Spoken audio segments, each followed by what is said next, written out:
banyak, orang begitu banyak. Maka jangan ukur makrifat seseorang dengan sholatnya, nanti jadi khawarij. Dalam hadis Abu Daud disebutkan, nanti di akhir zaman muncul khawarij, tahqiru salatukum bi salatihim, mereka menghina merendahkan sholat kamu dengan sholat mereka. Apa itu ilmunya Datuk Kelempayan itu, zuriatnya sholatnya nggak beres. Nanti ngomong begitu. Mereka nilai orang dengan sholat. Dan sekarang saya sudah lihat banyak jamaah-jamaah gak ngerti apa-apa, baru hijrah, terus nilai wali karena sholat. Wah, dia gak sholat jamaah sama kita. Urusannya apa? Ya. Yang penting orang itu tidak ingkar sholat. Nah, ini yang paling penting. Jadi apa beda wali syaitan dengan waliullah? Sama-sama kelihatan gak sholat di mata, tapi kata orang dia wali nih. Wali Allah kah dia atau wali syaitan? Udah ketemu orang begitu? Kata orang dia ini wali, tapi pas kita sholat nggak kelihatan sholat. Jadi bingung, memastikan dia wali Allah atau bukan gimana? Kata-kata dia, ingkarkah dia dengan kewajiban bersyariat? Kalau dia cuma mengatakan saya sholat, tapi sholatnya lain dengan kamu, nah itu lain cerita nanti. Dia tidak ingkar dengan syariat, maka orang ini insya Allah wali yang disembunyikan Allah SWT. Mereka yang disebut malamatiyah. Malamatiyah ini, Qutb Alban menzahirkan tidak sholat depan qadhi, tapi dia sholat. Ya, saya dihimbau oleh salah satu orang, bertobatlah Ar-Razi, pintu tobat masih terbuka. Ya, saya ketawa aja, ana astaghfirullah wa atubu ilaihi 100 marrah. Ya. Saya insya Allah pagi sore istighfar dan bertobat 100 kali. Ya, jadi kalau disuruh tobat, iya saya tobat tiap hari. Gak usah ditanya tobat kita. Ya, bagian dari wirid asas kami itu bertobat kepada Allah dan istighfar 100 kali. Ya. Orang yang ngomong begini gak sadar memandang dirinya, disibuk dengan aib orang lain. Nah, istighfar itu kita sibuk dengan aib kita sendiri. Ya. Sibuk nih, ciri-ciri di dalam diri kita ada kotoran. Ciri kotoran, kalau gelas isinya air susu, keluarnya apa? Kalau di kolbu isinya kebencian, keluarnya apa? Permusuhan, iri dengki. Jadi kalau mau kenal orang, lihat status dia, lihat kata-kata dia. Nah, yang jomblo-jomblo mau menikah nih ya, nanti kalau mau mengenal, lihat kata-katanya, lihat statusnya, cari kabar orang terdekatnya, karena itu adalah isi dari kolbu dia sendiri. Ya, lihat temannya siapa.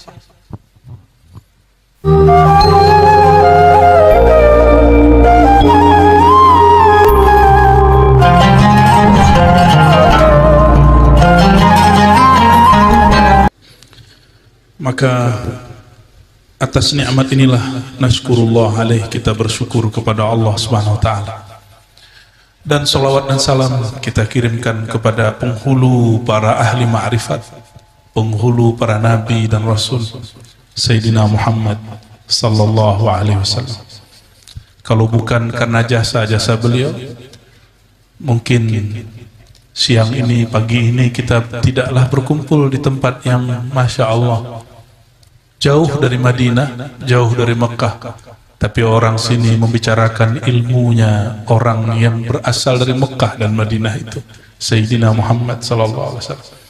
Jadi karena berkah jasa beliau kita bersaudara, padahal berlainan suku. Dan saya senang juga sudah dianggap bubuhan Banjar ya. Alhamdulillah. Ini di samping paman ada ayahanda. Beliau ini yang mimpin zikir Naqsyubandiyah di zawiyah kita di sana. Cuma beliau basicnya sama kayak paman, Pak Lurah. Cuma nggak jadi camat. Kalau Pak Camat, kalau paman dulu kan nggak jadi camat, terus jadi gubernur, kan keren. Nggak jadi camat, tapi malah jadi gubernur. Ya. Itu ilmunya paman tuh. Ajarin kita paman. Dan yang saya hormati zuriat Maulana Syekh Muhammad Arsyad Al-Banjari, wabil khusus Guru Daudi dan semua saudara-saudara beliau, Ini mohon maaf, ulun ndak hafal semua namanya, cuma wajahnya hafal. Beberapa sepertinya ada kesampit kemarin ya. Yang kemarin kesampit. Ternyata di Sampit pun orang-orang buat haul Syekh Muhammad Arsyad Al-Banjari. Sampai ke Sampit, sampai ke Tembilahan buat haul Syekh Muhammad Arsyad Al-Banjari. Waktu di Mekah, saya pun dekatnya dengan orang Banjar. Yang mengawani saya, menghantarkan saya ke masyayikh-masyayikh, itu orang Banjar dan orang Patani. Alhamdulillahirabbil alamin. Dan ini tidak mungkin kecuali karena berkah nur baginda Nabi Muhammad sallallahu alaihi wasallam. Dan terutama adinda para santriwan santriwati, semoga istiqomah mendalami warisan-warisan beliau. Dan tidak berhenti di satu titik. Beliau sudah buka ilmu ma'rifat, maka kita wajib mengembangkannya. Jangan berhenti di ma'rifat lama. Ma'rifat ini berkembang terus. Seperti mana pengetahuan sekarang berkembang, maka ma'rifat yang berarti knowledge, pengetahuan mesti berkembang. Kekeliruan sebagian santri dan guru-guru menganggap yang sudah di kitab tidak boleh dirubah. Betul, di kitab nggak usah diubah, tapi dikembangkan. Bukankah Imam Syafi'i mengembangkan mazhab yang berlainan dengan gurunya Malik? Bukankah Imam Ahmad bin Hanbal mengembangkan mazhab yang berlainan dengan gurunya Syafi'i? Lalu kenapa kita berhenti? Karena banyak hal-hal yang dulu dilakukan, dulu dibuat kaedahnya, tidak relevan untuk zaman ini. Namun ada satu hal, ilmu ma'rifat itu dia relevan di setiap zaman. Namun ini berkembang terus. Jadi ma'rifat Maulana Syekh Muhammad Arsyad mesti kita kemudian kembangkan. Ya. Apakah melalui syarah? Dan itu tidak mungkin kecuali dengan membuka kembali kajian beliau. Ya. Saya bersyukur zuriat-zuriat beliau membuka hati dan pikiran untuk mau membuka terbuka. Dan ulun ini siapalah orangnya? Orang Padang, orang Minang, kok berani buka kitab orang Banjar? Ya berani, karena sanad kami juga kepada Banjar. Guru besar kami di Mekah, ya, yang sanad kami ke sana, guru-guru kami dulu mengambil sanad ke Mekah, Syekh Ahmad Khatib Minangkabawi, itu murid Syekh Nawawi Banten. Syekh Nawawi Banten murid dari Syekh Arsyad Al-Banjari. Maka Syekh Arsyad itu kakek gurunya Mufti Syafi'iyah dari Sumatera Barat, di sana, di Mekah. Jadi tidak heran kalau kemudian kami pun akrab dengan ilmu-ilmu orang-orang Banjar. Ya. Tanya ayah saya, beliau punya buku perukunan dan beliau bilang ini karya orang Banjar. Maka saya penasaran orang Banjar mana? Ternyata inilah zuriat-zuriatnya masih ada. Ini beliau Pak, zuriat-zuriat Syekh Muhammad Arsyad Al-Banjar. Ya. Semoga Allah memberkahi kita semua. Mari kita baca surah Al-Fatihah untuk Sayyidina Nabi SAW, Ruhil Arwah, wa ila sadatina sahaba, wa tabi'in, wal awliya'il arifin, khususan Syekh Maulana Muhammad Arsyad Al-Banjari, wa zuriyatihi, wa akhasul khusus Syekh Muhammad Zaini, Abah Guru Sekumpul, wa muridihi, wa muhibbihi. Al-Fatihah. Na'udzubillah, bismillahirrahmanirrahim. Ya kenapa? صراط الذين أنعمت عليهم غير المغضوب عليهم ولا الضالين. بسندنا المتصل إلى شيخ مولانا محمد أرشد البنجري قدس الله سره قال بسم الله الرحمن الرحيم. Sabda Nabi sallallahu alaihi wasallam, man arafa nafsahu faqad arafa rabbahu. Nah, ingat ini bukan kitab hadis, ini kitab ilmu tasawuf. Karena dalam ilmu tasawuf Nabi sallallahu alaihi wasallam itu tidaklah mati. Maka sampai hari ini para aulia-aulia ini masih diizinkan bermukalamah dengan Sayyidina Nabi sallallahu alaihi wasallam, berbicara dengan baginda Nabi Muhammad sallallahu alaihi wasallam. Namun tidak termasuk kepada ilmu hadis yang dipahami muhaddisin. Ya, saya kemudian menjamaknya dengan sebutan hadis-hadis ilhami. Hadis-hadis ilhami atau disebut juga hadis-hadis isyari, karena tidak ada di kitab hadis. Man arafa nafsahu faqad arafa rabbahu. Nanti jangan heran guru, akan muncul orang-orang aswaja kemudian memfatwakan sesat ilmu ini cuma karena hadisnya tidak sahih. Dan itu sudah terjadi di jiran, negeri jiran. Ya, ada orang yang megang ilmu beliau ini sama. Itu difatwakan sesat cuma karena hadisnya tidak sahih. Nah, ini memprihatinkan. Jangan sampai di Indonesia MUI terjebak kepada nafsu memfatwakan orang sesat. Jangan sampai, saya yakin guru-guru ini semua pengurus ya. Lalu dari manakah teks ini? Dalam ilmu hadis ketemu teks ini dalam riwayat Al-Wali Az-Zahid Yahya ibn Mu'az Ar-Razi. Siapa yang berkalam? Yahya ibn Mu'az Ar-Razi. Itu kalam beliau. Yahya bin Mu'az ini salah satu wali yang sering membuka rahasia-rahasia kewalian. Lalu 4 atau 3 abad setelah beliau, datanglah seorang syekh yang ilmunya dikembangkan oleh gurunya Syekh Arsyad di Madinah, yaitu Syekh Al-Imam Muhyiddin Ibn Arabi. Apa kata beliau?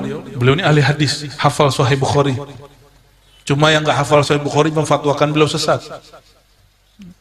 Jadi dari dulu orang megang ilmu ini, sunnatullah dituduh sesat oleh ulama-ulama ulama-ulama zahir yang di kalbunya ada kejahilan dan kedengkian. Na'udzubillah min dzalik. Ya. Ibn Arabi dia sering bertemu ruhaniyah baginda Nabi Muhammad SAW.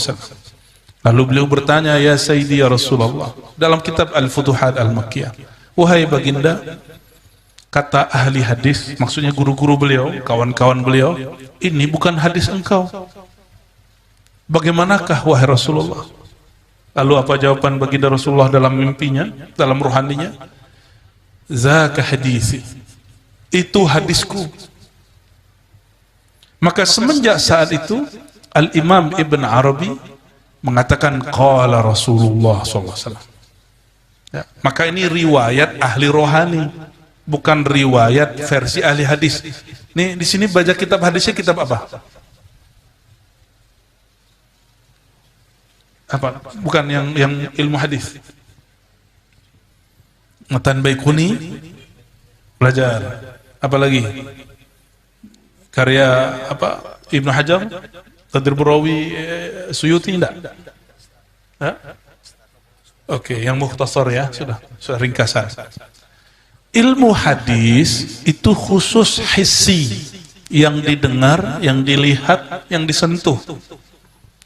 Kalau ilmu tasawuf yang dirasa az-zauq, maka hadis menurut ulama tasawuf belum tentu hadis menurut ulama ahli hadis. Nah, ini cara memahami beliau, itu disebut epistemologi. Dari mana mereka dapat ilmu? Ahli hadis dapat ilmu didengar, dilihat. Sedangkan ahli ma'rifat dapat ilmu, mereka pejamkan mata, matikan diri sebelum mati, muncullah rohaninya. Hidup rohaninya, maka hasil itu disebut hadis juga. Sallallahu alaihi wasallam. Mulai faham apa yang hadis disebut ahli tasawuf?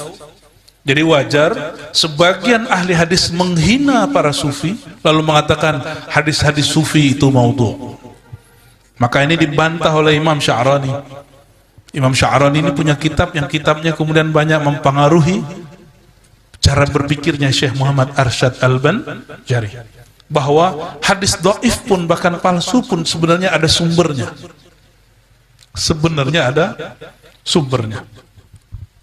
Nah, ini cara kita untuk membaca teks-teks tasawuf yang menyebutkan hadis tapi sumbernya tidak ada di kitab ahli hadis. Ini hadis menurut siapa? Ahli tasawuf. Gimana? Badan saya yang panas atau pian yang panas ini? Badan saya memang agak sedikit meriang ya malam tadi. Untung masih bisa bangun guru. Ya. Allahumma sholli ala sayyidina Muhammad. Dan mohon maaf gak bisa pakai suara yang kenceng ya. Begini aja suaranya. Lalu saya ceklah Jadi ulun kemudian teliti, adakah ahli hadis yang mensahihkan, menilai hadis itu sahih, benar, melalui mimpi ketemu Rasulullah Sallallahu Alaihi Wasallam? Ternyata ada. Siapa imamnya? Pernah dengar Imam Tabari? Pernah dengar Imam Tabrani?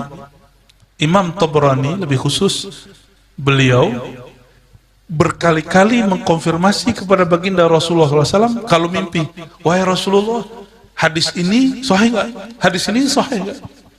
Ini yang kemudian disebut tashih bil manam atau bil kasyaf. Mensahihkan hadis dengan cara rohani, yaitu mimpikah atau secara zauq atau kasyaf. Dan itu dibenarkan oleh sebagian ahli hadis. Yang tidak percaya nggak apa-apa, yang penting tidak menghina, karena nanti berubah dari ahli hadis menjadi ahli hadas ya, orang yang suka-suka menghina itu. Apa terjemahan Maulana Syekh Muhammad Arsyad Al-Banjari terhadap hadis ini? Artinya, barang siapa mengenal ia akan dirinya, niscaya mengenal ia akan Tuhannya. Ini ada sambungannya sebenarnya. Man arafa rabbahu halaka nafsuhu. Siapa yang mengenal dirinya, fana'lah dirinya. Siapa yang mengenal Rabbnya, fana'lah dirinya. Maaf. Man arafa rabbahu halaka nafsuhu. Siapa yang kenal Rabbnya, maka fana'lah dirinya. Dan teks ini isinya tentang fana dan baqa. Bayangkan buku ini kecil sekali, tapi ini ujungnya Ihya Ulumuddin. Jadi Ihya Ulumuddin salah satu ujungnya ada di kitab ini. Jadi beliau syarikan dari banyak masyayikh. Oleh karena itu, kitab kita ini manhaj tasawufnya manhaj Imam Al-Ghazali ya, yang sudah ditajdid oleh Maulana Muhammad ibn Abdul Karim Samman ya. Karena Syekh Samman ini luar biasa, banyaklah ulama Banjar memberi nama anaknya Samman. Benar nggak? Saya menghaulkan kemarin bersama Kiai Jumeri, namanya di Sanga-Sanga, Kaltim. Itu orang yang berasal dari Martapura, nama kecilnya apa gitu, karena masa Belanda namanya diganti jadi Muhammad Samman. Muhammad Samman. Banyak yang namanya Muhammad Samman ya. Dan kami alhamdulillah dengan izin Allah dulu dihantar oleh ayahanda saya ngambil tarikat Saman, umur saya baru 11 atau 12 tahun, kelas 2 sanawiyah, kepada Maulana Syekh Abuya Al-Hasan Al-Basri As-Sammani An-Naqsyabandi ya. Dan apa yang beliau cerita di sini itu yang saya alami. Baca la ilaha illallah fana, baca la ilaha illallah dapat jazbah. Ya, karena dulu mungkin masih kecil, jadi belum ada hijab antara kita dan Allah kecuali sedikit. Bermula hakikat mengenal diri itu 3 perkara. Nah, jadi ketika orang banyak ngomong ma'rifat, bicara ma'rifat, maka Syekh Muhammad Arsyad berikan ringkasan mengenal Allah. Ringkasan ma'rifatullah yang dulu banyak orang gagal. Ilmu ini sama dengan Datu Abulung. Bedanya Datu Abulung halnya lebih kuat dari makomnya. Hal itu ekstase, gejolak-gejolak rohani saat dia merasakan tajallinya Allah Subhanahu wa taala. Akhirnya beliau seperti Syekh Siti Jenara dan Al-Hallaj. Itu favoritnya paman itu. Saya ziarah yang mewek duluan beliau. Padahal kita belum nangis duluan. Wah, sepertinya beliau kepercik. Kampungnya paman tuh ya? Bukan? Datu Abulung. Oh beda. Dekat sini ya. Namun mereka beda ibarat. Kaifiatnya sama. Beda-beda anugerah. Apa kata beliau? Cukup 3 saja cara mengenal Allah. Cara bermula ilmu hakikat itu. Allahumma sholli ala sayyidina. Pertama, mengenal asal kejadian diri. Kita dicipta dari apa? Nih semua nih pian nih dari apa? Dari api apa dari tanah? Dari tanah. Tanah itu asalnya dari mana? Jadi tubuh kita bersumber dari mana? Itu maksud beliau. Dari manakah asal dirimu? Lalu beliau berikan ringkasan. Ini kalimat pendek tapi selesai sudah. Apa kata beliau? Asal kejadian diri yaitu daripada nur Sayyidina Muhammad sallallahu alaihi wasallam. Lain nur dengan nur Muhammad dengan Muhammad Rasulullah itu beda dimensi, tapi dia juga. Kenapa orang Banjar dulu bilang bukan Muhammad yang dimakamkan di Madinah? Maksudnya jangan sampai kalian menuhankan Nabi Muhammad sallallahu alaihi wasallam, bukan berarti menghina baginda Rasulullah sallallahu alaihi wasallam. Jadi Nur Muhammad. Kemarin kita diskusi dengan sahabatnya Paman juga. Siapa Paman? Bukan yang samping saya malam tadi, yang mantan bupati, Pak Mujiat, teman diskusinya Paman, bupati, yang di samping malam-malam minum. Ya. Beliau konfirmasi kepada Ulun, apa kata beliau? Tubuh dari benamkan tubuh, fanakan tubuh pada kolbu, benamkan kolbu pada roh, benamkan roh pada nur. Pak Nur Aidi, ya, staf khusus ya. Teman ngobrolnya Paman itu kalau masalah ma'rifat. Ternyata pertanyaannya ngeri-ngeri.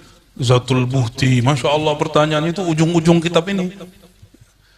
Lalu kami sampaikan, dulu betul orang dahulu menjelaskan kaidah ma'rifat, tubuh lenyap pada kolbu, kolbu lenyap pada roh, roh lenyap pada nur. Ternyata dalam perkembangan ilmu ma'rifat, Allah membedakan antara nur yang merupakan asal muasal alam kun ini, alam kun kauniyah ini, dengan ruh yang ditiupkan. Dalam surat Sa'ad misalnya, inni khaliqun basharan min tin, sungguh aku ciptakan bashar, tubuh yang ini daripada tanah. Tanah itu dari nur, kira-kira begitu kalau dijelaskan. Namun roh tidak. Ketika disempurnakan tubuh, nafakhtu fihi min ruhi, aku tiupkan kepadanya rohku. Maka tubuh dicipta, makhluk, khaliqun, maf'ulnya makhluk. Betul? Berarti tubuh ini makhluk, tapi Allah tidak sebut ruh itu makhluk. Allah sebut nafakhtu. Nafakhtu berarti maf'ulnya apa? Manfuh. Dihembus. Apa rahasia maknanya? Wallahu a'lam bis-shawab. Karena cuma sampai di situ Allah memberi. Maka saya membedakan istilah makhluk dengan manfuh. Lalu bagaimana kata mereka? Selain Allah itu makhluk. Itu kata ulama kalam. Kita tanya balik. Sifat Allah lainkah dengan zat Allah? Lain tak? Apakah sifat Allah itu makhluk? Tidak. Maka tidak. Kalimat kullu ma siwallah makhluk, segala sesuatu selain Allah itu makhluk, itu kaidah ada mustasnayatnya, karena likulli qaidatin mustasnayat. Setiap kaidah ada pengecualiannya. Kaidah ini bukan karya Allah, ini kan ijtihad para ulama. Ini dia.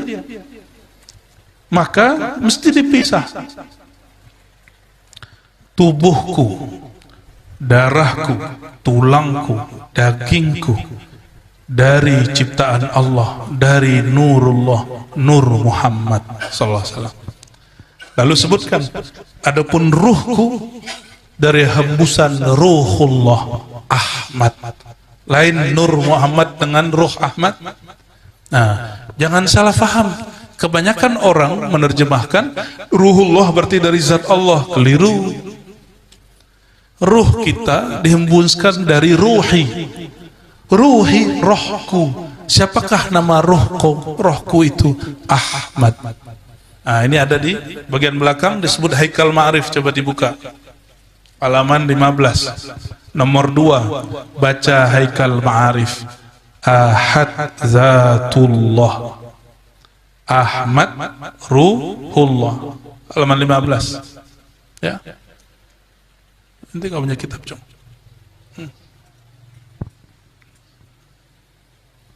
Ya. Jadi siapa nama Ruhullah? Ahmad. Maka jika disebut aku tiupkan dari rohku, ada satu istilah Abul Arwah. Masih ingat? Ada Ummul Arwah. Induknya roh Ahmad, bapaknya roh Nur Muhammad sallallahu alaihi wasallam. Nyambung ya? Jadi nafakhtu fihi min ruhi, rohku itu namanya apa? Ahmad, bukan Ahad. Nah, kenapa muncul aliran kebatinan yang mengatakan rohku zat Allah? Nah, itu karena dia keliru memahami kata roh, belum ketemu dengan induknya ruh. Induknya ruh bernama Ahmad. Jadi mohon, nah itu kemudian ditambahkan dalam kajian-kajian ma'rifat. Dulu jarang dibahas, tapi sebenarnya ada yang bahas. Ya. Muhammad Habibullah Al-Mahdi Khalifatullah. Oke, kita kembali ke halaman pertama. Itu sebabnya kemudian Al-Faqir letakkan itu sebagai pelengkap memaknai syahadat. Syahadat tidak usah ditambah-tambahi, tapi pemaknaannya perlu ditambahkan, diterjemahkan. Ya. Kalau syahadat cukup asyhadu an la ilaha illallah wa asyhadu anna Muhammad Rasulullah. Nah, nanti apa buahnya ini? Yang pertama ini disebut dengan syahadat Nur Muhammad. Nah, jadi yang pertama ini torikotnya apa? Ini hakikatnya bahwa diri kita berasal dari Nur Muhammad SAW. Torikohnya disebut syahadat Nur Muhammad. Apa maksud syahadat Nur Muhammad? Mengembalikan kesadaran diri bahwa diri ini, tubuh ini, tulang ini dari Nur Muhammad SAW. Jadi tubuh kita ini dari apa? Nur Muhammad SAW. Itulah sebabnya memukul wajah orang itu hukumnya haram. Ya. Dalam hadis Imam Muslim disebutkan. Ya, Bukhari juga ya, di Bukhari guru. Inna Allah khalaqa Adam ala suratihi. Apa? Ar-Rahman ya. Khuliqa suratu Adam ala apa? Khalaqa Adam ala suratir Rahman. Ya. Adam tercipta dalam surah Ar-Rahman. Ar-Rahman itulah yang disebut Nur Muhammad sallallahu alaihi wasallam. Maka kalau kita lihat wajah orang harusnya kita kemudian tambah sayang. Bukan sayangnya para jomblo. Nah, itu sayangnya beda lagi tuh ya. Allahumma sholli ala sayyidina. Jadi sederhananya apa? Ma'rifat pertama apa? Mengembalikan diri kepada Nur Muhammad sallallahu alaihi wasallam. Kalau ditambah gimana? Menyadari roh kita ini dari ruh Ahmad. Itu tambahannya, ya. Kedua, nah yang itu boleh dicatat tuh ya. Menyadari roh kita dari ruh Ahmad. Maka dalam sebuah kaidah ma'rifat ada kalimat begini. Ahad datur ruh Ahmad ummur ruh. Ummur ruh itu artinya induk, bukan ibu. Induk. Muhammad abur ruh. Ini jangan dibayangkan bapak ibu nikah, bukan ya. Ini istilah aja. Pernah digunakan oleh Imam Al-Qattani dan imam-imam yang lain. Seperti kedua, matikan dirinya dahulu daripada mati.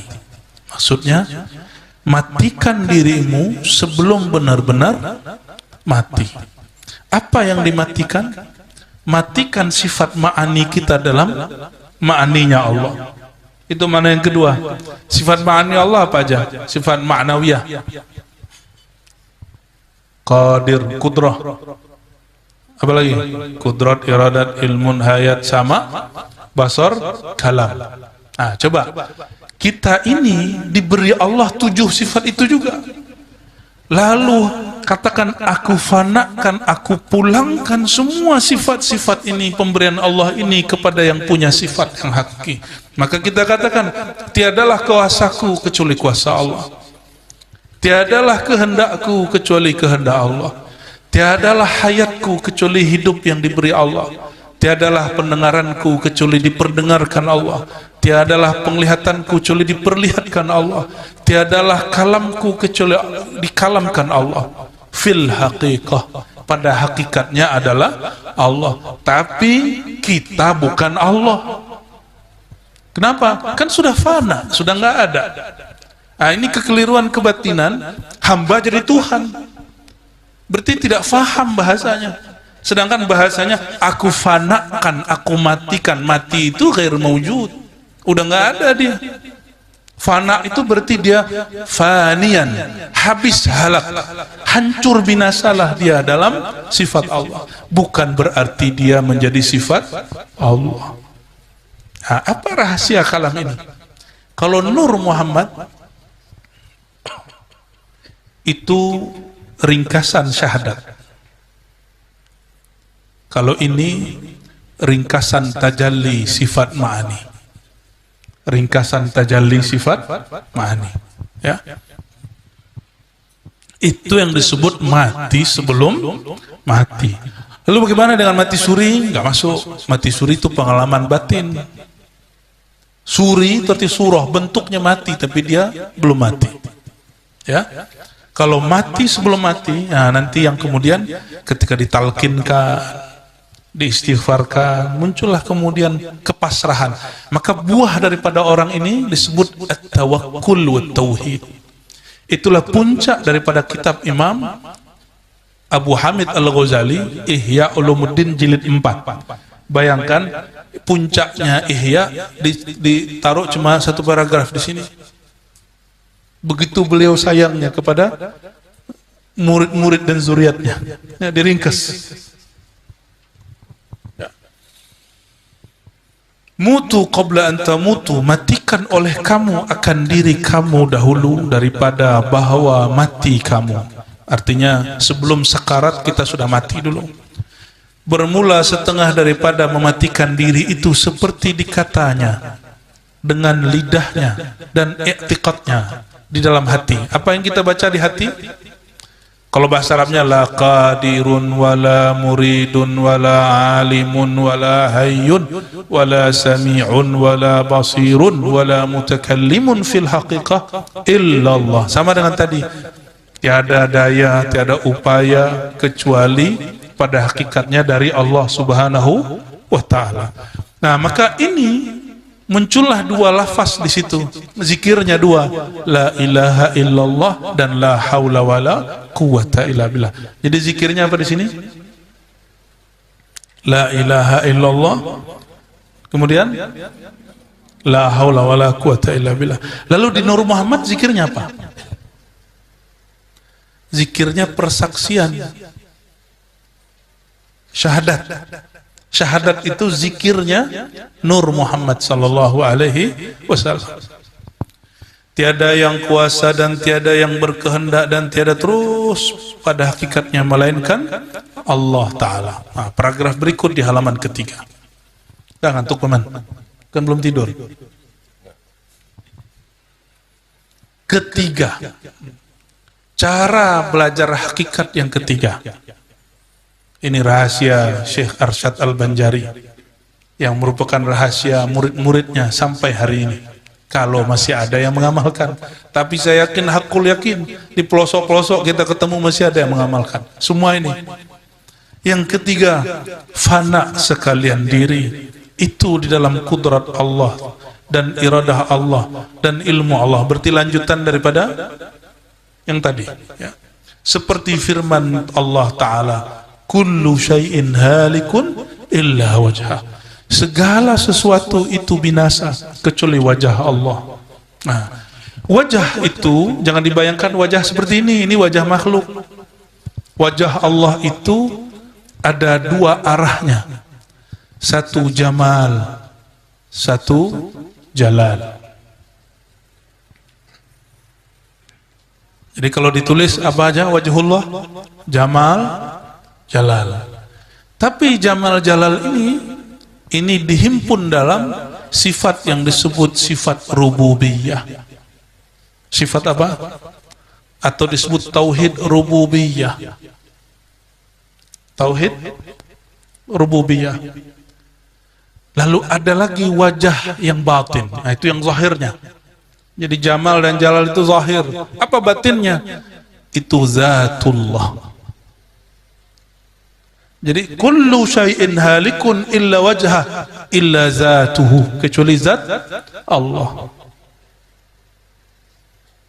Maksudnya apa? Inilah kemudian memunculkan aliran di Nusantara dulu namanya wujudiyah. Di kitab akidah beliau mengkritisi itu. Orang yang berbicara la maujuda illallah, tapi dia belum sampai di makom itu.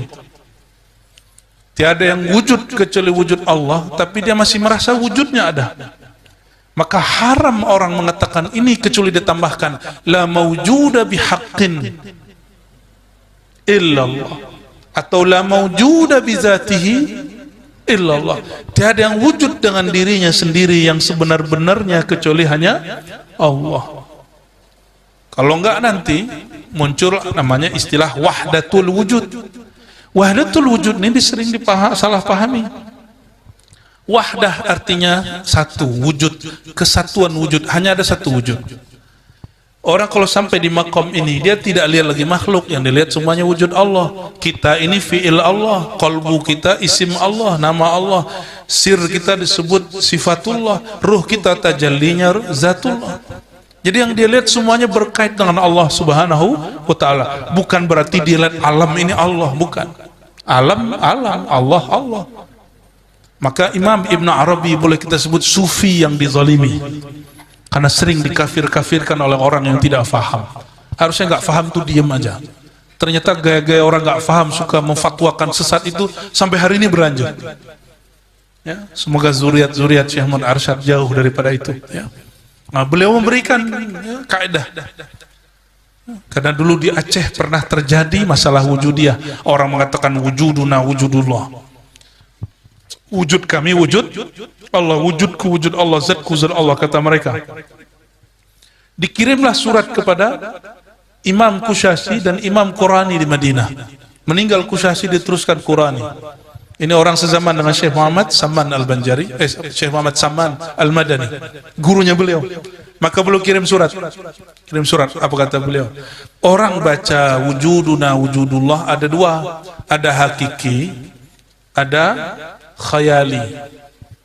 Kalau hakikatnya sudah diusul, dia sudah fana dan baqa, maka dia min ahlillah, min ahlil muhaqqiqin, ahli hakikat. Tapi kalau belum, dia belum sampai di makom itu, lalu dia berkata wujuduna wujudullah, zat kuta zat Allah, maka mereka adalah dajjal. Dajjal dalam pemahaman maknawi. Dajjal itu artinya pembohong. Dia bohong terhadap Allah subhanahu wa ta'ala. Ya.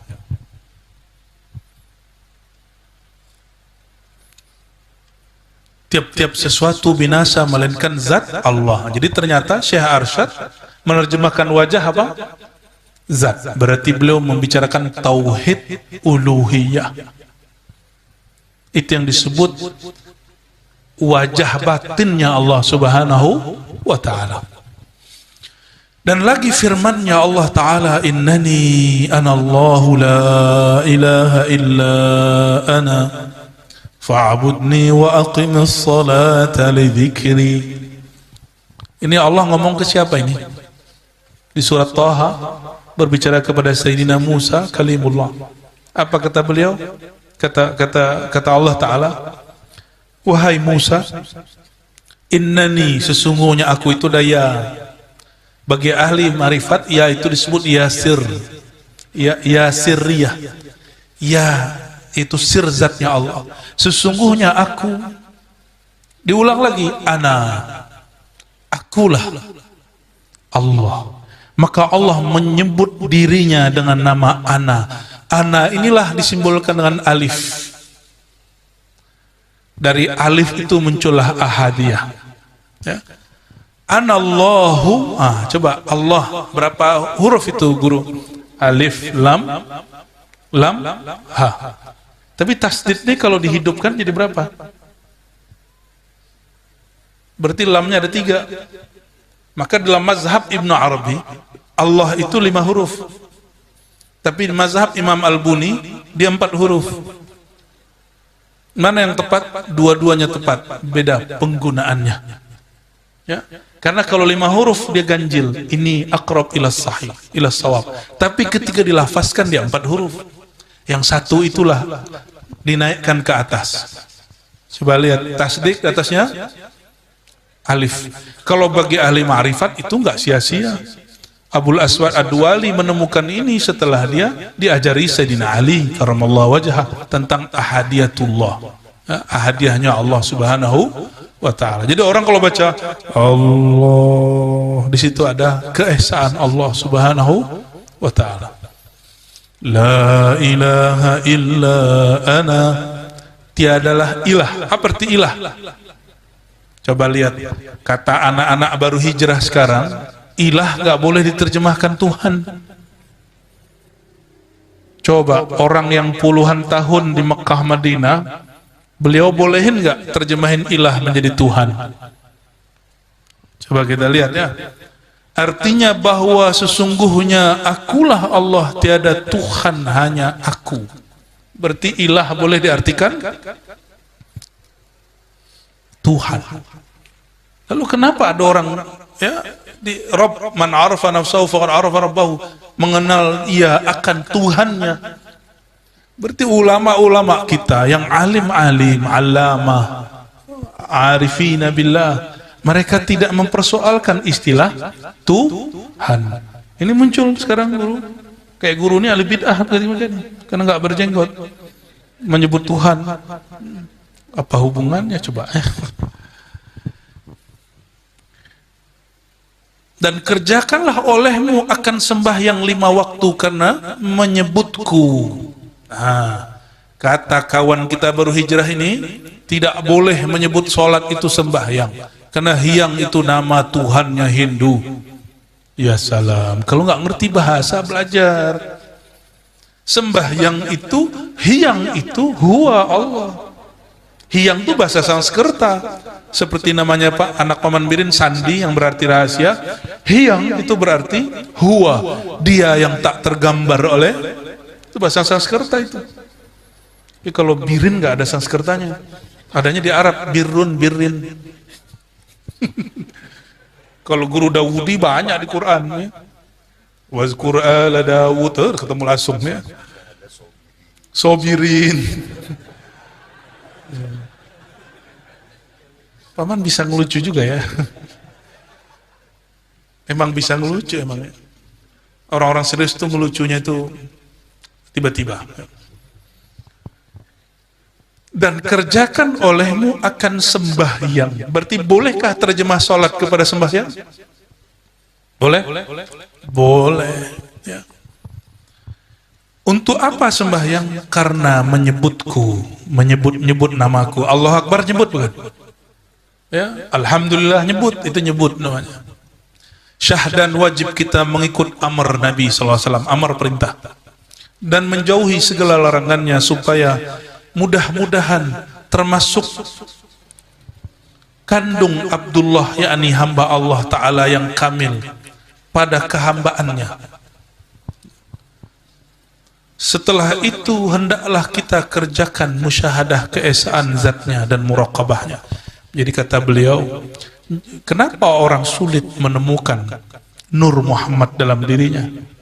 Karena dia tidak mengerjakan perintah, tidak menjauhi larangan. Itu jadi hijab, namanya hijab zulmani, hijab kegelapan. Ya. Maka beliau doakan kita semua mudah-mudahan termasuk kandung, benar bacanya kandung guru, kandung Abdullah, yakni hamba Allah Ta'ala yang kamil pada kehambaannya. Jadi supaya kita sampai kepada insan kamil. Nah, setelah 3 itu, nah, 3 yang tadi, apa yang pertama? Syahadat Nur Muhammad SAW. Yang kedua, matikan diri sebelum mati.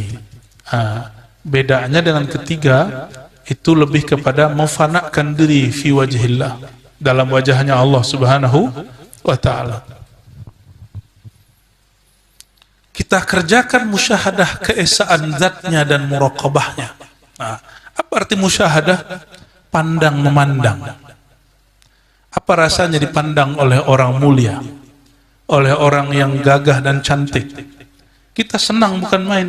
Maka orang yang mendapatkan pandang baginda Rasulullah SAW, dia akan merasa sesuatu kenikmatan luar biasa. Orang yang merasakan dipandang oleh Allah Ta'ala, dia akan mengalami yang disebut jazbah, tarikan.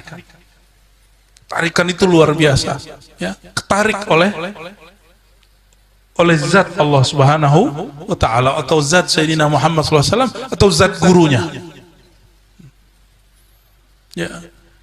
Jadi maksudnya apa? Menghadirkan hati kita kepada hadratnya, serta mengucap zikir la ilaha illallah, serta mengingatkan maknanya di dalam hati kita akan keesaan zatnya dan pekerjaan berbuat khidmat dan taat akan dia. Jadi teknik gimana? Baca la ilaha illallah, dimaknai la qadira illallah, tiada yang kuasa kecuali Allah, tiada yang mendengar kecuali Allah, tiada pada hakikatnya kecuali Allah. Nah, jadi kalau hanya ngaji duduk ngobrol gak praktek, gak ada nilainya. Maka kita perlu perbaiki ketimpangan kajian makrifat sekarang, hanya diobrolkan, diceritakan, tapi tidak ada prakteknya. Itu sebabnya ada talqin. Talqin itu praktek. Maka coba lihat banyak orang nanti di warung-warung, di pojok-pojok ngomong makrifat tapi nggak mau sholat. Oke, dia nggak sholat, tapi jangan ingkari orang sholat. Apa bedanya? Saya nggak sholat, tapi saya nggak ingkar sholat. Masih muslim nggak? Masih. Tapi akan muncul nanti kelompok, dia tidak sholat, ngomong makrifat, lalu dia ngomong, hari gini masih sholat. Allah sudah dalam diri saya, untuk apa lagi sholat? Nah, ini baru namanya kufur. Tapi kalau ada orang tidak sholat, apakah dia karena malas? Apakah dia karena urusan dia? Yang penting tidak ingkar. Maka orang ini masih Allah sisipkan di kolbunya hakikat. Dan itu banyak. Itu banyak. Orang begitu banyak. Maka jangan ukur makrifat seseorang dengan sholatnya. Nanti jadi khawarij. Dalam hadis Abu Daud disebutkan, nanti di akhir zaman muncul khawarij, tahqiru salatukum bi salatihim. Mereka menghina, merendahkan salat kamu dengan salat mereka. Apa itu? Ilmunya Datuk Kelempayan itu zuriatnya salat yang beres. Nanti ngomong begitu. Mereka nilai orang dengan salat. Dan sekarang saya sudah lihat banyak jamaah-jamaah gak ngerti apa-apa, baru hijrah, terus nilai wali karena salat. Wah, dia nggak sholat jamaah sama kita. Urusannya apa? Ya. Yang penting orang itu tidak ingkar sholat. Nah, ini yang paling penting. Jadi apa beda wali syaitan dengan waliullah? Sama-sama kelihatan nggak sholat di mata, tapi kata orang dia wali nih. Wali Allah kah dia atau wali syaitan? Udah ketemu orang begitu? Kata orang dia ini wali, tapi pas kita sholat nggak kelihatan sholat. Jadi bingung, memastikan dia wali Allah atau bukan gimana? Kata-kata dia, ingkarkah dia dengan kewajiban bersyariat? Kalau dia cuma mengatakan, saya sholat, tapi sholatnya lain dengan kamu, nah, itu lain cerita nanti. Dia tidak ingkar dengan syariat, maka orang ini insya Allah wali yang disembunyikan Allah SWT. Mereka yang disebut malamatiyah. Malamatiyah ini, Kutub Alban menzohirkan tidak sholat depan qadhi, tapi dia sholat. Di Banjar ini dulu banyak, nggak tahu masih ada nggak begitu? Ya? Masih ada setahu saya.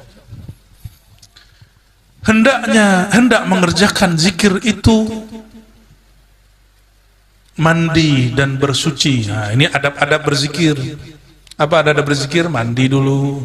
Maka dalam belajar talqin thariqah sebenarnya adabnya mandi dulu. Tian mandi nggak tadi pagi? Benar mandi lah. Mandi tadi pagi. Hei, belakang mandi nggak? Mandi apa? Mandi basah. Mandi wajib apa mandi basah? Ini yang mengajarkan siapa? Syekh Muhammad Arsyad Al-Banjari. Jadi kenapa zikir kurang nikmat? Mungkin belum mandi. Dan bersuci, tidak cukup mandi, mesti bersuci. Daripada litah adasnya, yang zahir serta mengambil air sembahyang. Dan yang batin, nah, kalau hadas zahir, cukup mandi dan bersuci wudu.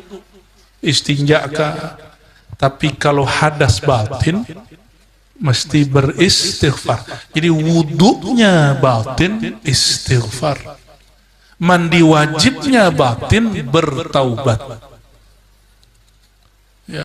Saya dihimbau oleh salah satu orang, bertobatlah Ar-Razi, pintu tobat masih terbuka. Ya saya ketawa aja, ana astaghfirullah wa atubu ilaihi mi'at marrah. Ya. Saya insya Allah pagi sore istighfar dan bertobat 100 kali. Ya, jadi kalau disuruh tobat, iya saya tobat tiap hari. Gak usah ditanya tobat kita. Ya, bagian dari wirid asas kami itu bertobat kepada Allah dan istighfar 100 kali. Ya. Orang yang ngomong begini gak sadar memandang dirinya, disibuk dengan aib orang lain. Nah, istighfar itu kita sibuk dengan aib kita sendiri. Ya. Sibuk nih, ciri-ciri di dalam diri kita ada kotoran. Ciri kotoran, kalau gelas isinya air susu, keluarnya apa? Kalau di kolbu isinya kebencian, keluarnya apa? Permusuhan, iri dengki. Jadi kalau mau kenal orang, lihat satu status dia, lihat kata-kata dia. Nah, yang jomblo-jomblo mau menikah nih ya, nanti kalau mau mengenal, lihat kata-katanya, lihat statusnya, cari kabar orang terdekatnya. Karena itu adalah isi dari kolbu dia sendiri. Ya, lihat temannya siapa.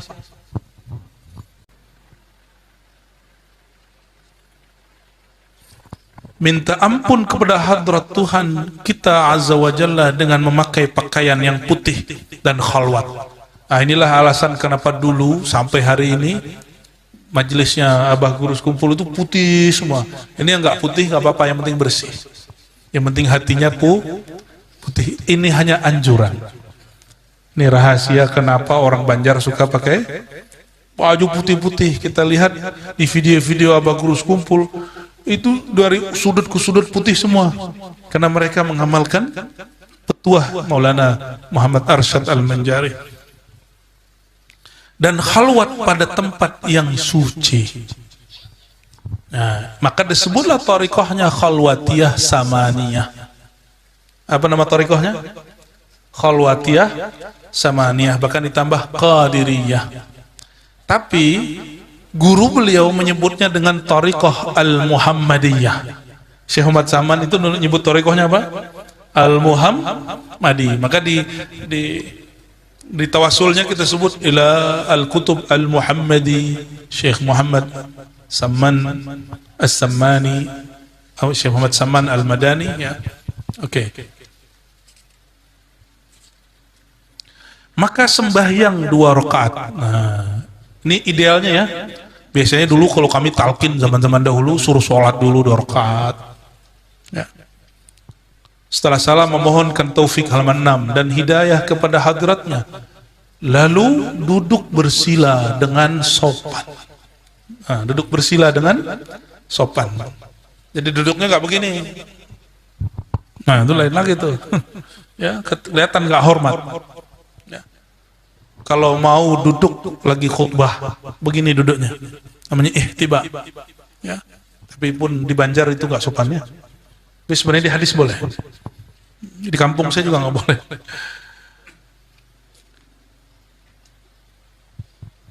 Menghadap kiblatul muslimin. Kiblat kita kemana? Maka ada disebut Sayyidul Majalis Al-Qiblah. Jadi penghulunya majelis menghadap ke kiblat. Kecuali guru, karena asy-syaikh kiblatul muridin. Karena guru itu kiblatnya para murid.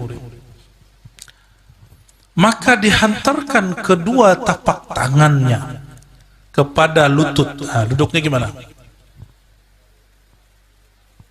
lalu mengucap la ilaha illallah serta mengingatkan maknanya di dalam hati dan itikad yang putus, tiada keadaanku dan apa itu guru, semesta sekalian alam ini wujud hakiki, maka kalimah illallah artinya tiada diriku, tiadalah alam ini pada hakikatnya kecuali diwujudkan Allah subhanahu wa ta'ala dengan memejamkan kedua mata. Berarti zikir pejam mata bukanlah buatan Ar-Razi Hashim, tapi memang begitu dari sananya, serta mengiktikadkan rasa makna kalimat tauhid itu masuk ke dalam hatinya. Allah jua wujud hakiki dengan sehabis-habis iktikadnya. Lalu di bagian ujung nih, dan perasaan mengesahkan dia kadar 2-3 kali. Jadi dibaca la ilaha illallah berapa kali? La ilaha illallah, dirasa-rasakan 2 ataupun 3 kali.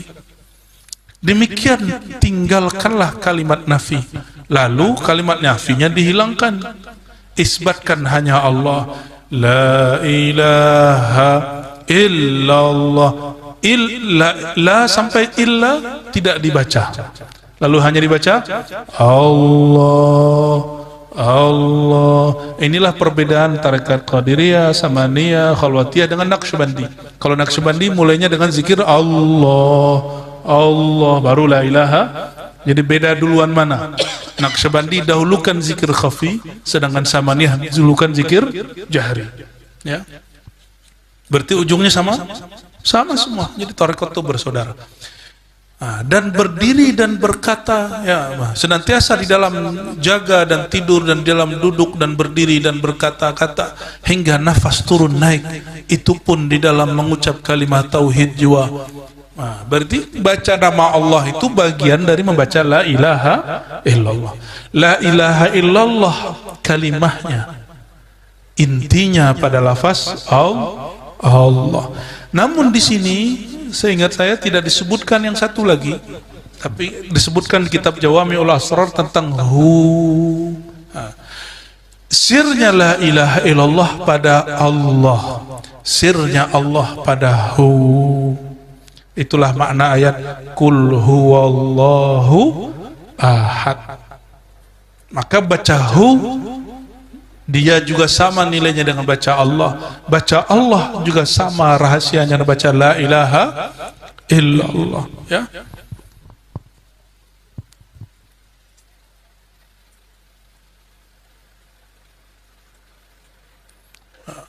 Lalu kata beliau, maka tatkala bahwa pada kesudahan kalimat tauhid itu hendaklah dilanjutkan sekira-kira hasil rasa gaiblah diri. Ini anugerah disebut hal. Walhamdulillah Allah sering memberikan kita. Dulu Pak, kalau sekarang bukan rasa ini lagi, rasa hudur. Jadi dulu yang sering saya rasakan gaib, hilang betul. Ada pingsan, ada yang berjam-jam duduk di masjid, tahu-tahu pas bangun udah nggak ada orang lagi. Ya, sering begitu. Ya. Memandang dan ingat akan segala mahasi wallah. Ya. Terus keesaan Zarwati supaya datang nih. Supaya apa itu? Di belakang di halaman 8 dikatakan supaya mudah-mudahan datang jazbah Allah. Kalimat jazbah inilah pembukaan daripada kitab An-Nafahat Al-Ilahiyah yang dibaca Syekh Muhammad Arsyad langsung kepada gurunya Syekh Muhammad Saman Al-Madani. Apa judul kitabnya? Nafahatut Thariq. Apa? At-Tariqah Al-Muhammadiyah. Nama kitabnya apa? Ya, At-Tariqah Al-Muhammadiyah dan juga An-Nafahat Al-Ilahiyah. Nafahat Ilahiyah dia mulai dengan ini, jazbah, tarikan-tarikan Allah Subhanahu wa taala. Ya. Kita baca cepat, dengan musyahadahnya serta lali atau lupa dan fana daripada segala ma siwallah, apa selain Allah, siwallah selain. Dan semuanya diri hingga daripada panaknya pun panaklah ia sebab menerima lemah tajalli nur jamalullah. Ya. Kita kalau ini yang jomblo-jomblo nih ya, kalau kalian jatuh cinta seorang cewek, awal jatuh cinta nih, pas ngeliat cantik dia bisa ngomong nggak? Oh, nggak pernah jatuh cinta dia. Sayang sekali, surganya remaja dia nggak tahu. Kita kalau lihat cewek cantik atau cewek ngeliat cowok cantik, itu nggak bisa ngomong. Fana dia. Itu baru jamalul khalq, baru jamalul nisa, jamalul rijal. Seperti perempuan-perempuan di Mesir melihat jamal Sayyidina Yusuf, keindahan wajah Sayyidina Yusuf, dan mereka lupa sudah menyayat-nyayat tangannya. Itulah cinta. Kalian tersayat pun tidak tahu, dompet tipis nggak sadar, ya. Hati sudah hancur nggak sadar. Ya. Kadang-kadang sampai kalian ini berjasa membesarkan perut perempuan juga nggak sadar, ya. Ya. Insya Allah. Ya. Kalau apa tuh kalau guru? Gak bisa ngomong lagi.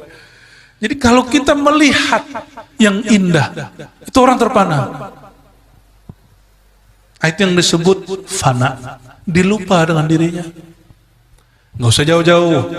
Kalau buka handphone, kita nonton yang kita suka, dipanggil orang nggak jawab, nggak kedengeran, benar.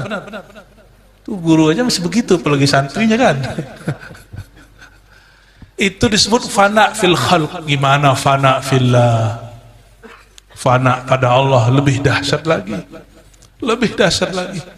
Ya. Ini disebut lemah tajalli nur jamalullah. Kalau jamalullah munculnya rindu, nangis. Di sini hanya disebut jamalullah, ya.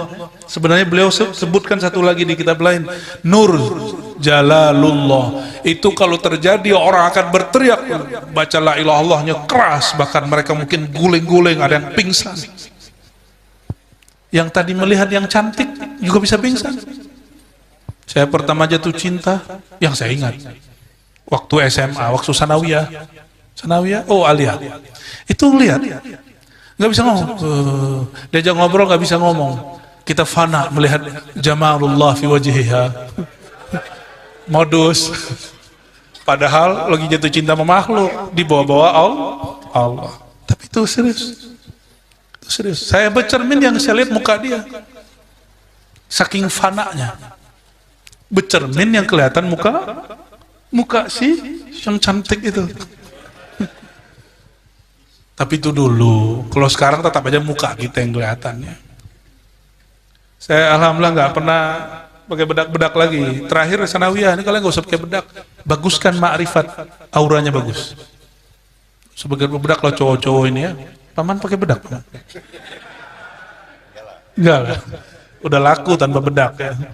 Bedak itu mainan perempuan lah. Ya. Kalau cleaner boleh. Ya. Seperti kita membersihkan hati karena ingin dipandang Allah, kita bersihkan wajah karena mau dipandang si dia. Dan betapa tidak adilnya manusia. Dia baguskan wajahnya karena dilihat sang kekasih, tapi dia tidak pernah membaguskan kolbunya, padahal Allah mau memandang ke dalam kolbunya. Ya. Pakai bedak tapi mukanya belum dibersihin, gimana? Gimana kira-kira bentuknya gimana?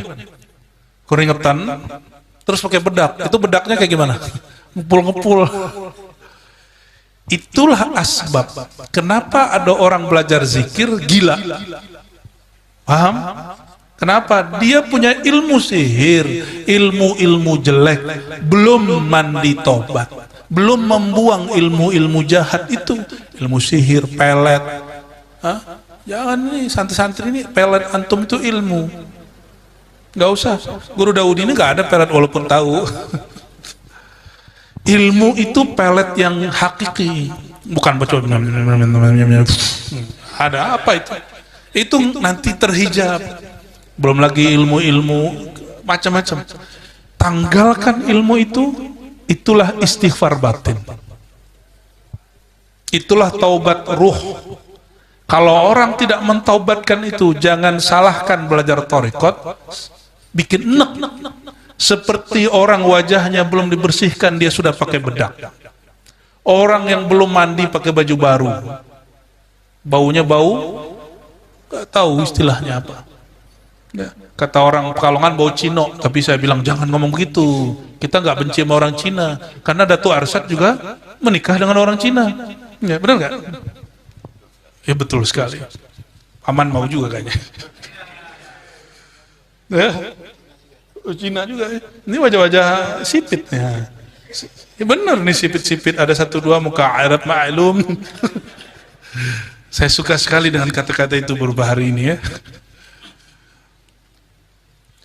Jadi kalau ada orang bertanya, masuk thariqat gila, belajar zikir gila. Bukan, Anda salah faham. Ya. Apakah Syekh Ahmad Arsyad gila? Apakah Abah Guru sekumpul gila? Apakah Syekh Abdul Somad Palembani gila? Apakah Abah Lutfi, pemimpin thariqat di Indonesia dan di dunia gila? Enggak, justru beliau paling waras. Orang-orang belajar zikir itu orang paling waras, paling berakal. Kenapa? Jiwa dia tenang.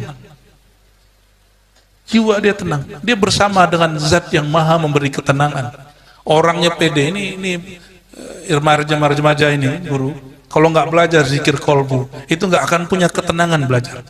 Krusak-krusuk semuanya. Gitu. Wuduknya berulang-ulang kali, karena syaitan was-was. Ada yang wuduk setengah jam kan? Dengarkan tuh wajah tuh beberapa orang tuh. Jangan. Wudhu itu paling banyak 3 kali. Berarti cuma 3 menit sampai 5 menit paling lama. Yang lama-lama. Itu kena syaitan, karena kolbunya tidak berzikir menyebut nama Allah SWT. Mau berwudhu malah tambah kotor karena was-was. Ya. Maka kata beliau, inilah pendapat yang terlebih utama dan aula. Aula itu terutama daripada segala keramat dan makomat. Nah, jadi bagi beliau keramat itu bukan orang yang membelah bukit, membelah laut, terbang, bukan. Bagi beliau keramat itu ketika seseorang fana pada Allah Subhanahu wa ta'ala. Asarul kasyaf, asar, pengaruh daripada kasyaf, ini bahasa Arab yang masuk ke bahasa Melayu, daripada hak Subhanahu wa ta'ala akan hambanya, seperti kata Abu Bakar As-Siddiq. Ini makom ini lebih tinggi daripada karomah. Apa itu? Kesadaran. Al-ajzu anid darkil idrakun. Al-ajzu artinya ajzu lemah. Artinya yang lemah daripada didapat segala pendapat itu, itulah pendapat. Nah, maksudnya itu bahasa lama ya. Bahasa sekarang. Kamu mengaku tidak kenal Allah pada hakikatnya, itulah hakikat. Jadi semakin seseorang itu baca la ilaha illallah, hu Allah, dia akan semakin kemudian tenggelam pada yang disebut hairah. Ya Allah, semakin aku baca namamu, semakin dalam ma'rifatmu, semakin jauh pengetahuanku, semakin sadar diriku bahwa aku belumlah kenal engkau. Ini maqam Sayyidina Abu Bakar As-Siddiq.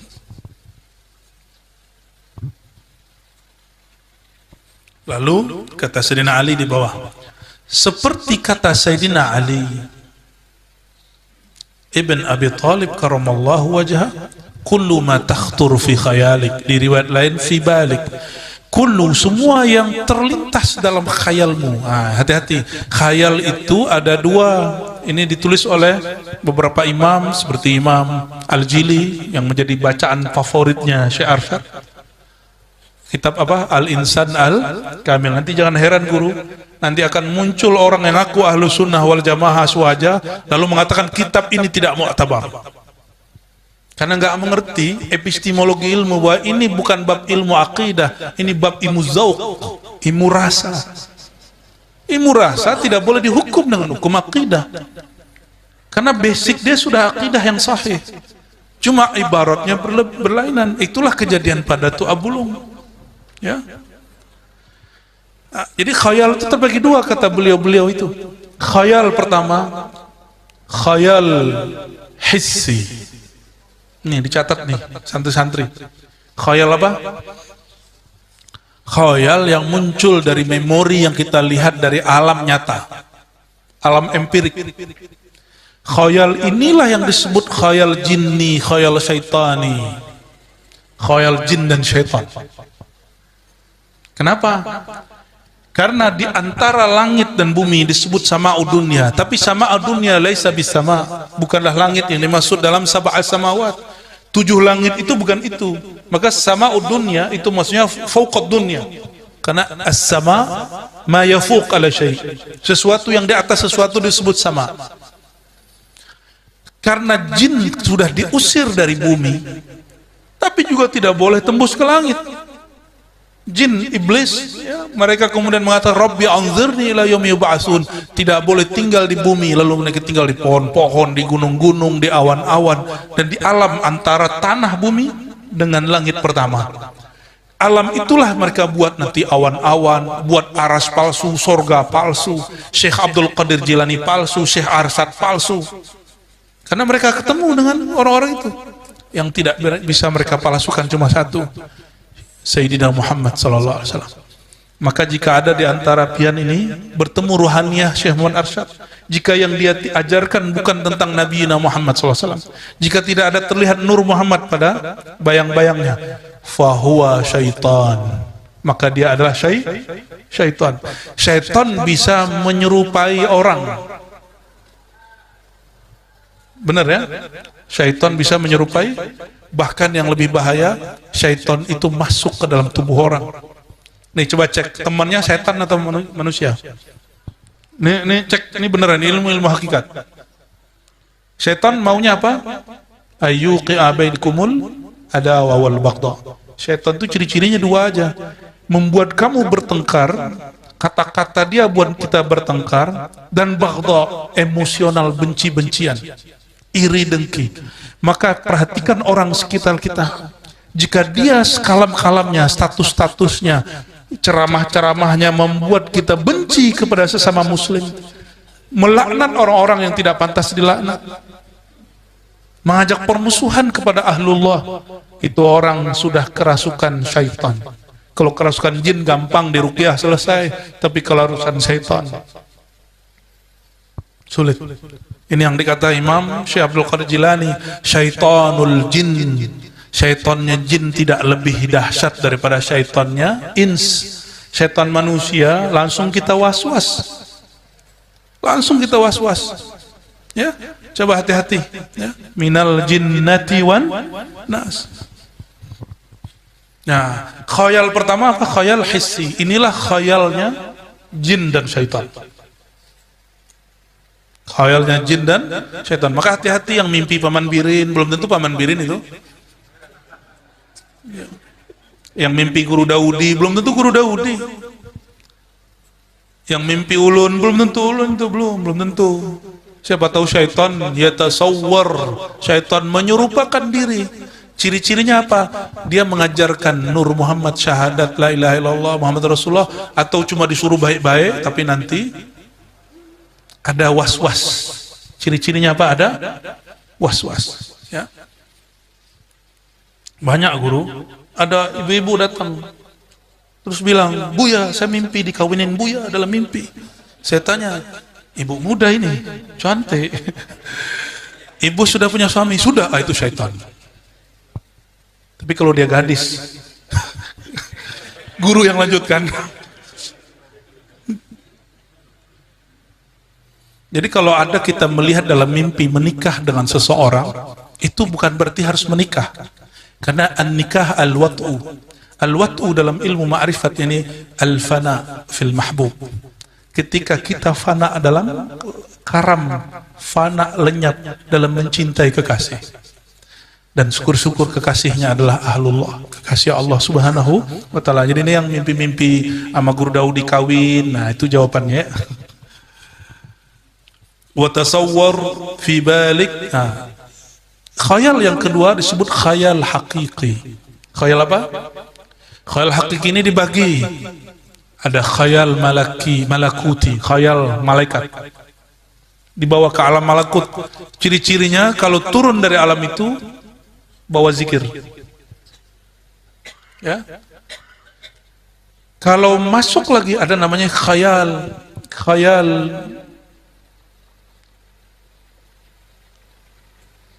kalau boleh disebut, ya, khayal ar-ruhi, khayal alam ruh. Itulah masuk alam jabarut, alam lahut, alam hahut dan lain-lainnya. Turun-turun bangun tidur pasti bawa ilmu ma'rifatullah. Ya. Nah, ada Syekh Muhammad Saman Al-Banjari di Kaltim yang kita habis haulkan. Dia di pengalaman hidupnya didatangi oleh Syekh Arsyad secara rohani, tapi jaga. Selepas dari itu dikasih kertas, kertasnya hilang, tapi dia juga mengerti ilmu ma'rifat yang dulu dibicarakan orang-orang Banjar semua. Nah, itu namanya khayal ruhi. Khayali ruhi, khayali ruhnya yang berkhayal. Kalau ruh yang berkhayal dia nyata.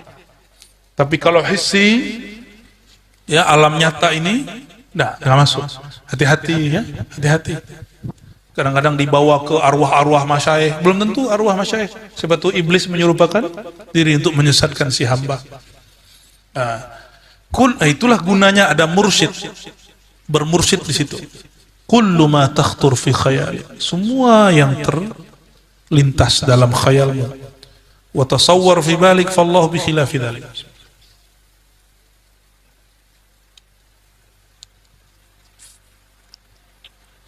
Apapun yang terbayang tentang Allah, coba sekarang pejam mata, ikutin pejam mata. Saya sebut Allah, baca Allah. Terbayang sesuatu? Coba bayangkan Allah maha hebat, maha tinggi, maha sempurna, maha indah. Wah, buka mata. Apapun yang pian bayangkan barusan, itu bukanlah Allah. Berarti rasa bertuhan bukanlah Tuhan. Makom salik bertuhan, halnya salik seorang yang sedang suluk menuju Allah, bukanlah Allah. Maka selama-lamanya hamba tidak akan pernah, walaupun rohani dia karam fana dalam asma, sifat dan zat Allah, tapi dia tidak akan pernah menjadi Allah yang ada. Dia menjadi tiada, menjadi nol. Nol itu ada, tapi nilainya tiada. Itulah fana. Syahdan bahwa adalah, ini bagian terakhir ya, adalah hal yang dikimian itu dibagi pertama fana hamba daripada segala sifat basyariah. Nah, itu yang disebut fana dari alam hissi. Sebab karam musyahadahnya, karam ini sudah nggak dipakai dalam bahasa Indonesia, tapi masih masuk kamus. Karam itu fana. Coba kalau kita sebut kapal karam, nah itu dia. Ya, tenggelam. Bahasa orang Banjar kah? Karam. Ya, sama dengan bahasa. Makanya kami dulu, guru saya dulu membuat syair. Karamlah diri di dalam Nur Muhammad sallallahu alaihi wasallam. Kalamlah Nur Muhammad dalam nama Allah Ta'ala. Kalamlah asma Allah dalam sifat Allah Ta'ala. Af'al Allah Ta'ala. Karamlah semua dalam zatullah Ta'ala. Nah, itu karam. Karam berarti jadi tiada, bukan dia menjadi Tuhan. Nah, ini yang menjadi basic akidah Ahlussunnah wal Jamaah ya. Kedua, belum. Sebab karam musyahadahnya kepada segala sifat ta'ala, maka yaitu kurbun nawafil namanya. Nah, kalau orang sampai di makom ini dia akan senang sholat, senang sedekah, senang silaturahim. Nih, ciri-ciri orang sudah fana dari basyariah. Basyariah itu kemanusiaan. Semua senang duit nggak? Terus bagi-bagi, itu udah fana namanya. Itu mulai ya. Ini guru-guru ini, mohon maaf, pasti digajinya nggak banyak, tapi mau mengajar murid. Benar nggak?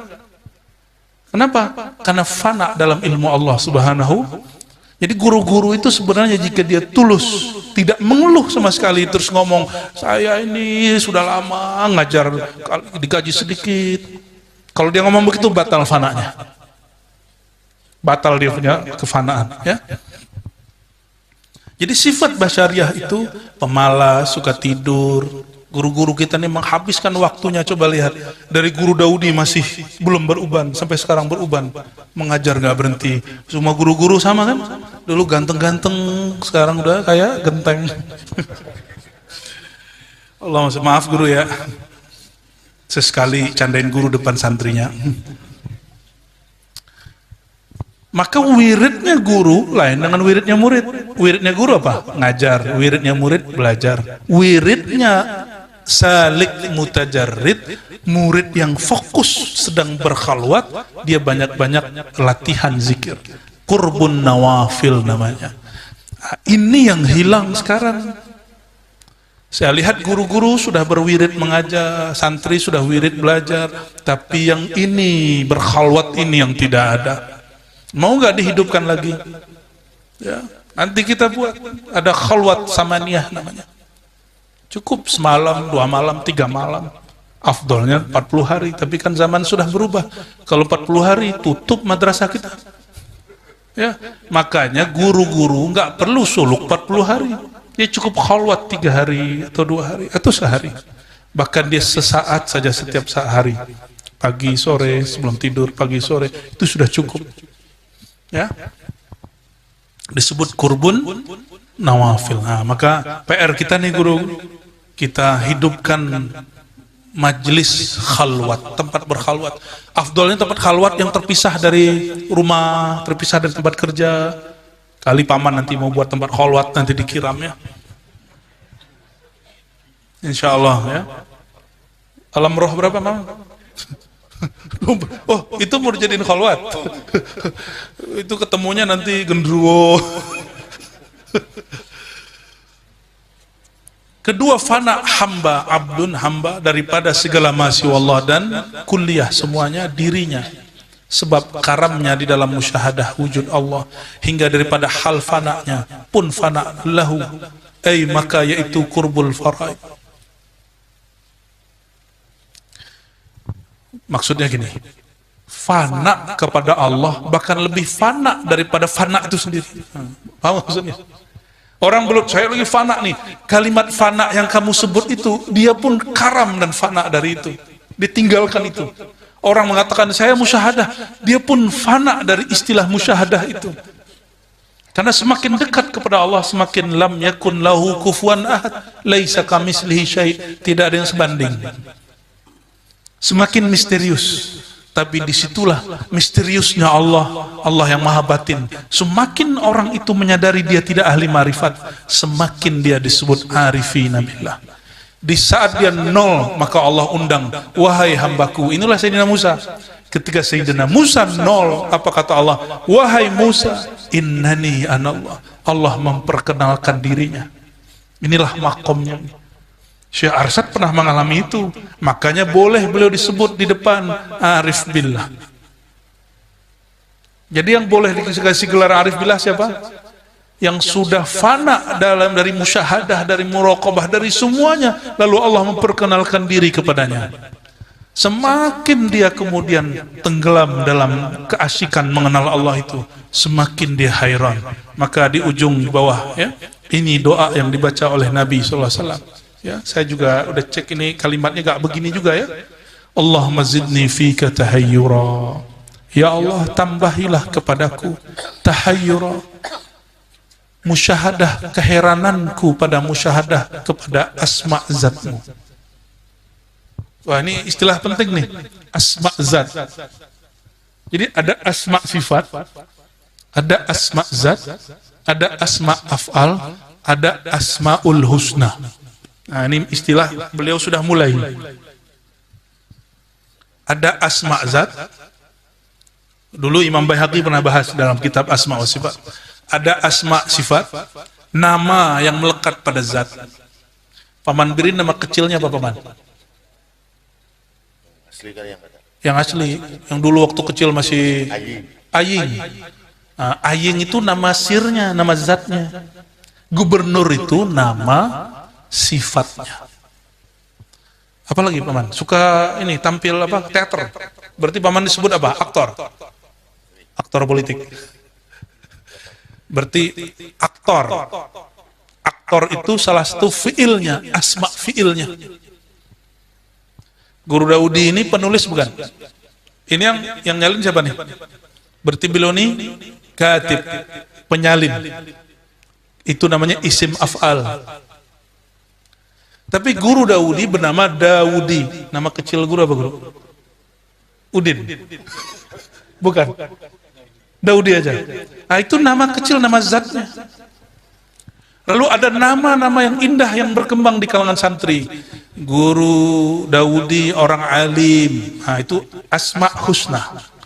Kita sebut Allah. Allah maha indah, Allah maha alim. Kira-kira itu namanya al-asma'ul husna. Wadud, Rahman, Rahim. Itu namanya al-asma'ul husna. Nama yang indah. Jadi ada tingkatan-tingkatan nama. Coba dari bawah. Asma'ul husna, al-asma'ul husna. Asma'ul af'al. Asma'ul sifat, ada asma'ul zat.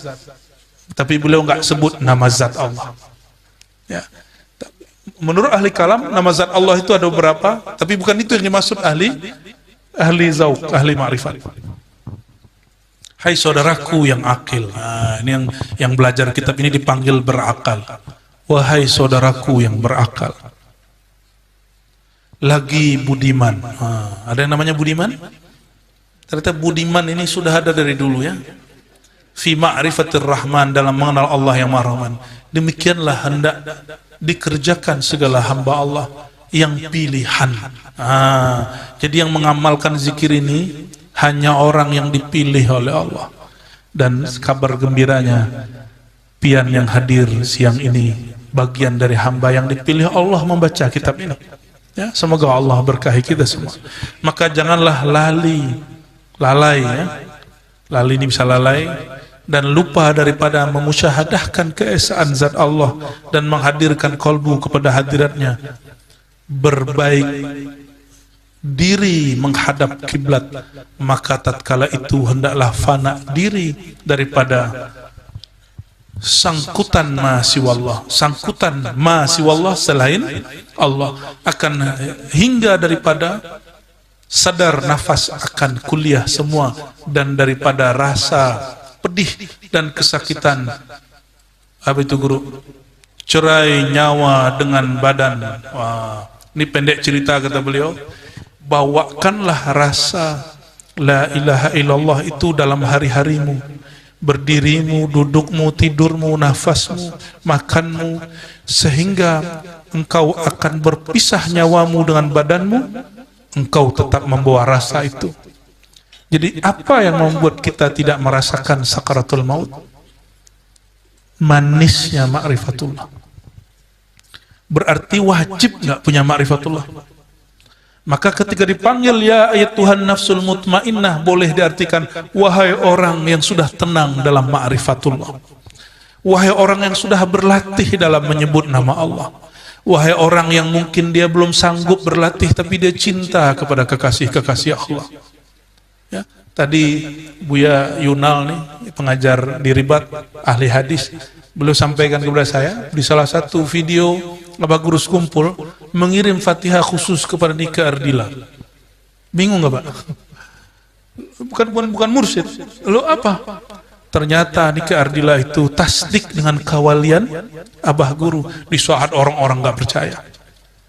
Dan beliau lihat dalam kalimat para imam kita terdahulu, mempercayai ilmu kawalian, wilayatun sughra, kamu jadi wali kecil. Maka sampai hari ini di Zareh orang itu, di Zareh orang itu tempat kuburannya Nika Ardila. Bingung Pak ya, orang buka aurat, ternyata meninggalnya husnul khotimah, walaupun bentuknya tabrakan atau apa. Ya, maka kalau belum paham, ini Buya ngomong apa nih tadi ya? Ada yang ngomong gitu nggak? Yang bocil-bocil ini Buya ngomong apa sih? Udah nanti tanya sama guru ya. Saya rasa saya ini paham lah ya. Orang nggak nyantri pun paham. Paman nggak pernah nyantri, paham. Benar paman ya? Hibur saya dong paman. Apalagi santri. Bedanya satu. Kalian belum punya pengalaman, itu aja bedanya.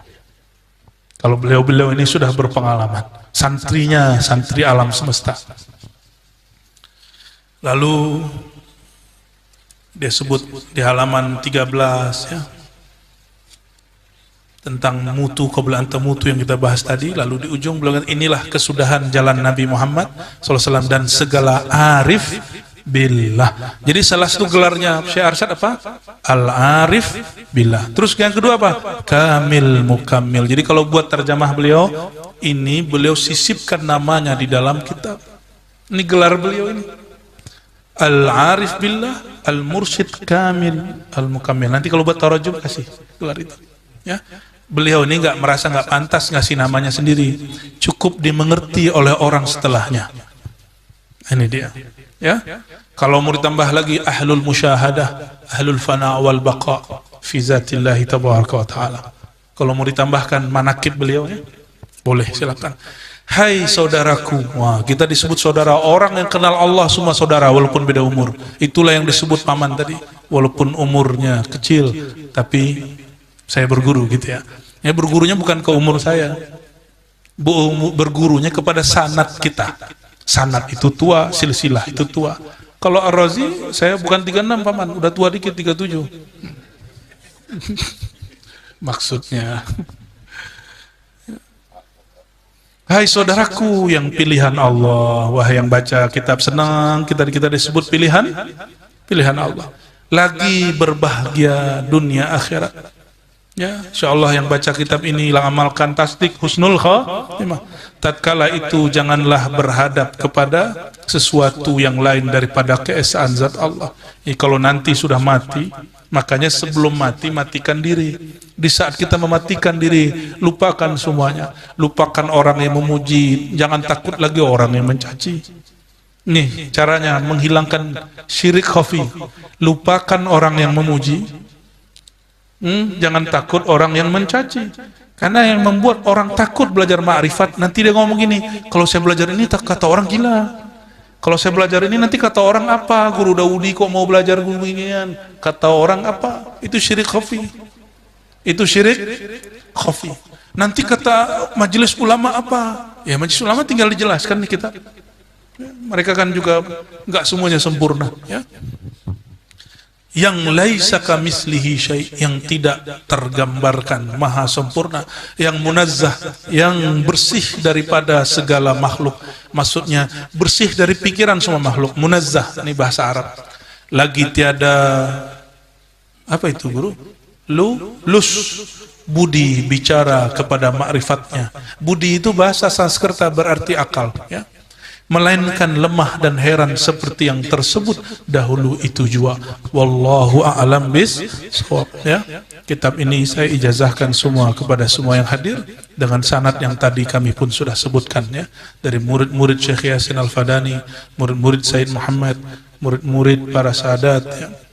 Dari beliau kepada anaknya Syekh Ahmad Khatib Al-Minangkawi bernama Syekh Abdul Latif Al-Minangkawi. Beliau dari ayahnya Syekh Ahmad Khatib, beliau dari Syekh Nawawi Al-Bantani, Syekh Nawawi Al-Bantani dari Syekh Muhammad Arsyad Al-Banjari. Ajastukum jami'an. Al-Fatihah.